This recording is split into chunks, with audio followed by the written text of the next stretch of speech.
and problems, and we got to put them on a list. Our fairly well understood idea, and yet you go out in the world and I don't see a list. I see a bunch of tickets in a ticket tracker or something else. That's not a list. A list is literally a thing that you can see, and there's a thing at the top, and then it goes down, down, down, down, and there's one on each line, right? That's what a list is. It's a visualization tool. It mostly just shows you problems. And put them on a list. Now, what are the things on this list? They're called items. That's how lists work. But out in the world of agility, we make this way more complicated. And you'll hear all kinds of funny words like story or ticket or use case or scenario or whatever. We don't care about any of that. We're Scrummers. All we care about is we got to take people's needs and problems, and we got to put them on a list. Our product owner has to, and we have to order that list so that at any given moment, we're doing the most useful thing and delivering value and all that. So the textbooky stuff is back there. That's what the Scrum Guide says. What does this mean really? Well, let's dive into it a little. All right. So let's pretend here we've got a bunch of information from stakeholders, and this is based on a real project. Actually, a couple of them that I worked on back in the day that were extraordinarily painful, and I want to share that pain with you. You're welcome. So we're making a game. We got this product goal. That's something that a product owner provides or a business provides. This particular one is not terrible. It's an elevator pitch. It's got a bunch of stuff in the middle that I think you could have left out, but that's fine. And then we've got some emails. We've got one from our marketing person, Cherie, talking about the tagline that they came up with. Fun is Scrumdamental, which that's mid, I think, but whatever. We'll worry about that in a bit. We got an email from Parker giving us that product goal, and then we got a sort of cryptic email also from Parker, but passing on information from marketing about some things they want in this game. So how do we get started? Well, I tell when I'm coaching product owners, which y'all have to do if you're gonna be a Scrum Master, you're not gonna have a product owner that knows what they're doing. I can virtually guarantee it, because there's just not that many people that are good at it. There's not that many people that have done it, if we're honest. So we look at this email, and we're looking for, to start with, since it's a brand new greenfield thing, right, greenfield project, we can do almost anything, right? Because we're starting from nothing, and then by the end of the sprint, we have to have something usable. And that every sprint, including the first one. And the only way it has any value is if it's a usable thing. Now that in and of itself is hard enough to do. And a lot of teams will tell you, we can't do that. You don't understand. Our industry is very complicated. Our software is very blah, blah, blah. You'll have somebody with a very big brain whose neck is sore from holding up their enormous head that says, yeah, no, we need about 8 weeks for architecture and infrastructure. And I usually just tell them, sorry, bro, you don't got 8 weeks. You got 2 weeks. Try to keep up with the kids. And they don't like that, but it's definitely doable, especially with the technology that we have today. I can get an app started and up in test flight, which is the Apple beta site, in about 45 minutes. Is it going to do a lot? No, but it'll do something, and people will be able to download it and try it out, which is what we're trying to get to, right? Because by this afternoon, we want to make sure we have a real usable thing that we can get in front of people. And we're going to prove to ourselves that that's possible. So we're looking at this, and I'm telling the product owner, look, product owner, you want to look for stuff that people are going to do, they're going to need, that they're going to use, right? And I'm not going to use the something story thing just yet, but all we really got to understand is, what are people going to do in this game? What are they going to use it for? And we see in this little let me screen share here. We see in this little you could look at it behind me, but it's easier if we do this. You can see in this little section here where it says game mechanics. And there's sort of 3 things they want players to experience in the game, besides all the other stuff. We got chance mechanism equals good luck, move ahead. We got knowledge challenges, good knowledge of Scrum, move ahead. We got setbacks, which looks like another kind of chance, but we'll talk about that later. If you're bad luck or bad knowledge, you move back. So we got to get these ideas on a list. Our product owner is going to post publicly and visibly so that we can see it anywhere. We can't not see it. We can see it all the time, all at once. That's why, successful Agilists use physical media on a wall. Now I know what you're saying. Well, we're all working from home now. And my answer is, well, those homes have walls. If a home has a wall, they have a place where you can put your backlog. And if you're on a Scrum team, you ought to have your product backlog and your sprint backlog on your wall. Why? Because it makes a big difference. We never used to know why, but there's a few reasons. And this isn't a product owner workshop, but I do want to explain something a little bit so that you can coach your product owners about this. One reason that we use cards is dead simple. It's if you give a card to an end user or a customer, which in extreme programming, that's what we do, right? I started out as an extreme programmer. You hand it to them and you say, okay, tell me something that you do that we're going to make software that does it for you. And you give them a card and a Sharpie, they can't write that much on it, right? So that's going to naturally limit the scope of the idea that they're going to give us. And I don't know that wasn't entirely clear to me early on, but later on I started to figure out, well, if I use a ticket tracker, like say Jira, then you can write a bunch of stuff in the description field, right? You can write paragraphs of information. And then they also have this thing from this Agile shenanigans from the early to mid 2000s called acceptance criteria, which is a way to sneak requirements through the back door and just not actually be very agile or certainly not be empirical in doing Scrum. And now you got another couple paragraphs, right? So now every item that the product owner has, which they call a ticket or a story, or whatever they call it, it's paragraphs and paragraphs of information. Now, let me just ask you a common sense question.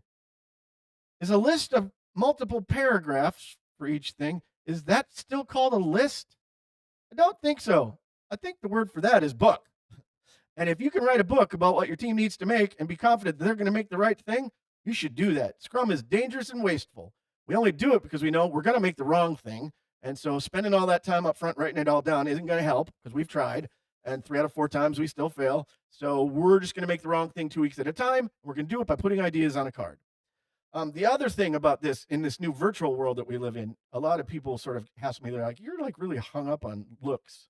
I'm like, well, yeah, you know, I admit that I am.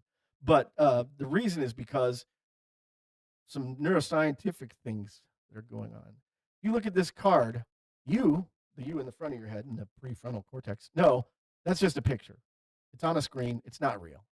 But 95% of what's going on in your head is not you. Neuroscientists call these zombie systems, and they do all of it in milliseconds before the you in your head that you're talking to and makes decisions and things before it even knows about it, right? So you see this, you go, oh, that's just it's a picture. Your brain, however, sees it and goes, wait a second, that's a physical thing in the real world. I've seen that before. I need to fire up a bunch of different areas in the back of my head differently. I got to get the optic nerve center in play here. I got to get all kinds of stuff going on. And so that's going to radically affect the way anybody who sees this interacts with it. So that's the end of my sort of rant on why we use physical media, even if it's virtual. So we're going to use these cards. I have purpose-made ones, and I have these. I also have downloadable content that's getting pushed, I think, sometime this week, that includes the cards that you can print out on Avery cardstock. So you can literally make these on Miro or whatever, and then print out the real physical cards. I'll show you some examples later. And it seems like a lot of work, but it makes a big difference. So that's enough about that. So if we look at back to sort of the requests, I'm zeroing in on, well, here's things that are going to actually get used in this game, and the backlog item is a pin in an idea that we're going to talk about later. So chance mechanism equals good luck, move ahead. Now the framework doesn't say anything about how to write it down. It just says you got to have 2 things in a backlog item. You got to have an order. That's going to happen by putting them on cards and sorting the cards. And then you got to have a description, right? So we're going to put the description on the card. But again, it's a thing that goes on a list, so it's not going to be a whole lot. At least it shouldn't be. And it's not. By the way, Scrum also separates what from how, right? And what that really means is these backlog items are not going to talk over much about the thing we're making. They're not going to talk over much about the game. They're going to talk about the people and what they're going to be doing, right? What they're using it for, what they want and need, right? So if we did the chance mechanism thing, we could just copy and paste chance mechanism equals good luck, move ahead. All right, here we go. Pro tip, and I strongly encourage people to use Miro or Mural or Lucid Spark or something, some shared whiteboarding application toolkit or SWAT, if you like that, for this stuff. Pro tip on Miro anyway, you can multi-select by dragging, and then you click this little button, and boom, now we got a card. There we go, and the product owner can put that on their list, and you're going to write a bunch of them. But this is sort of what we're looking for. Now that's a little bit cryptic and weird, and I don't know that I wouldn't probably in the real world do that. I would just do something else, like trim it down to, say, chance mechanism. We don't need to know a whole lot. We just need to know enough that we know we're going to have a conversation about this, introducing chance to this board game, with whoever is useful to talk to about it. This card is not going to explain to us as development how to do it. It's just going to say, hey, we're having a conversation later about this. And then and only then are sort of detailed requirements and stuff like that going to shake out about, sort of the details of how we solve this problem or satisfy this need. So that's called a noun phrase, by the way. It doesn't matter if you know what the formats are, but that's called a noun phrase. It doesn't have an active verb in it. It describes a behavior of the person or the system itself, without talking in any detail at all about how we're going to make some software that does it. In this case, we're going to use Miro, but anyway. So that's great. Now, it turns out that 5,400 years ago in ancient Mesopotamia, which we think is modern day Iraq, or was, somebody came up with a way to capture backlog items in the perfect format. Let me show you what that looks like.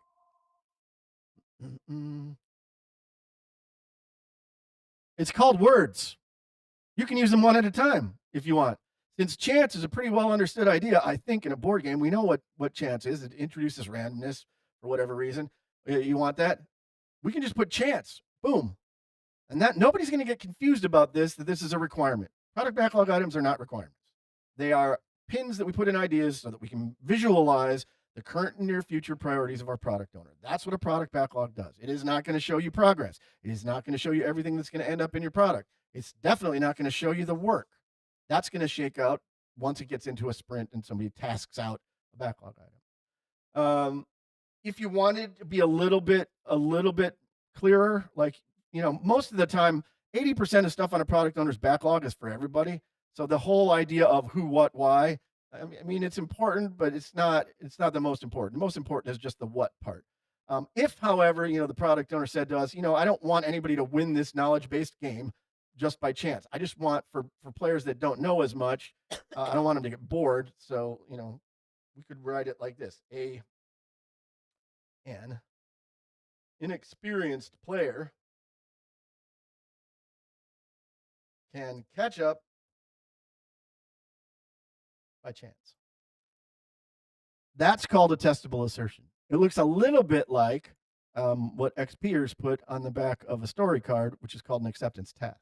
We don't have to dive into that. Now, any of these is okay. Any of these is allowed. Any of these is fine. I think any of these would do the job, right? Which is to put a pin in an idea, put it on a list, and then worry about it later, right? That's what we're trying to do here. Now, here's the thing that, and I drank this Kool-Aid back in the day, and it wasn't until I'd written about 6,000 of them, and it just didn't work well, and my teams hated it.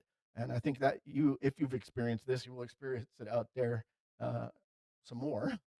But, a fish doesn't know it's wet. So there's this idea, very old idea, that was originally conceived by a woman named Rachel Davies in the United Kingdom. There's some arguments about that, but that's the truth. Having talked to people involved, I can confidently say that. And she had experienced extreme programming, but it's real hard in extreme programming. You have an actual end user on your team. You call them the customer, and they're there 24/7, and everybody's in a room together. There's a lot of really strict rules for XP. That's why it's extreme. But they just write down ideas about what they want, right? So it'd be something like, I'm a new player of this game, but I'm concerned that I don't know enough about Scrum to compete, and like other people that are smarter are going to always win, and so it'd be great if there was a way for me to keep up. That's called a user story. Let's be clear. User stories are not stories that we write about users. They're stories that users write about themselves in regular language, 2-3 sentences. Back in the day, that's how we would get sort of ideas to pull into an iteration, which is somewhat different from a sprint on an XP team. Now, Rachel Davies says, well, we can't get an end user on our team 24/7. And that's probably true. I mean, less so now. You really could, because we got this, globally connected network of computers where you can type questions in a box and talk to everybody, the interwebs, but whatever. So here's sort of what came out, and it wasn't a terrible idea at the time, because it helps more technical, designy, computery people think like an end user. I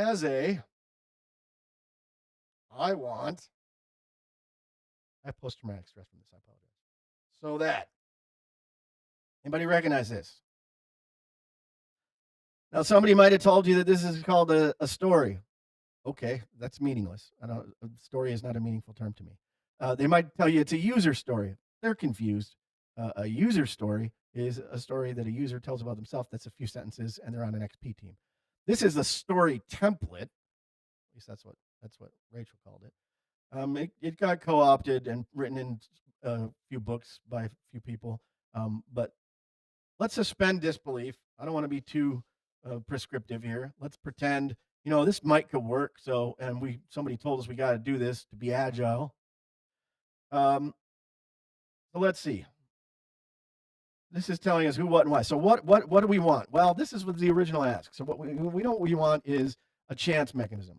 So we'll just go through the exercise of, okay, and keep track of that time it takes, by the way. I want a chance mechanism. Now, because we're being forced to use this little template, which violates rule numero uno in agility, which is individuals and interactions over processes and tools. If you're being forced to use a certain tool or process, you're not very agile. So we'll go back and we'll say, okay, all right, who wants a chance mechanism in a board game? Who wants an element of randomness or chance in a board game? Is there anyone who doesn't? I don't think so.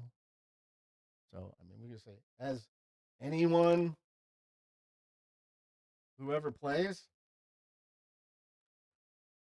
Now, that's a whole bunch of words that don't tell me really anything. And pro tip, if you see this out in the world and your product owners' stories, we'll accept that terminology, all start as a user, as a user, as a user, as a user.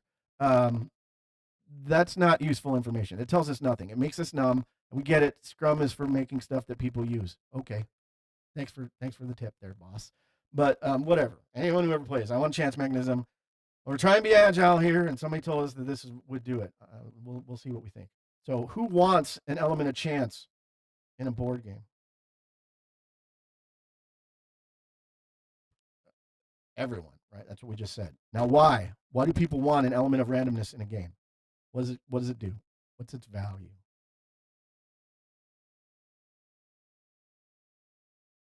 Makes the game more fun. All right. So, as anyone who ever plays, I want a chance mechanism so that the game is fun. Or let's say more fun. Now, he says, leading the witness. Any of these are acceptable according to the Scrum framework on a product owner's backlog. Now, if you didn't know any better, and a fish doesn't know it's wet, so you've never been exposed to anything, and you just came along and somebody said, hey, you need to put ideas on a list that's going to be in an order that the product owner chooses so that we know the order of conversations that we're going to have and sort of the relative priorities, et cetera, is this, as anyone who ever plays, I want a chance mechanism so that the game is more fun, really the way you're going to go with that? That's what you're going to pick versus just chance or chance mechanism. Now, it's going to make people uncomfortable, right? This at least looks a little bit like a requirement, as everybody wants to go back to what they're used to. And Scrum is a completely different way of doing things. It's empirical, right? So we're not trying to figure out everything we need to figure out up front and write it down, because we can't. So that's the problem that Scrum solves. We know we're going to make the wrong thing. So we spend as little time as possible coming up with these ideas, putting them down on cards, putting them on a list, and then only when they come into a sprint and we know we're going to actually do it, and it's going to get into a real usable piece of technology or whatever by the end of the 2 weeks, then and only then are we going to start talking about details. That make sense? So before, all right. I hope that was useful. It's real controversial. I get it, but if people want to argue about it in the comments, I'm open to debate. I have not seen stories work well, and I've tried it a lot of different ways. Your mileage may vary, but I hope you'll at least think about it, and I hope that this way that I'm describing it to do it, give it a try, and if it works for you, please let me know. All right, that's it for now. Peace.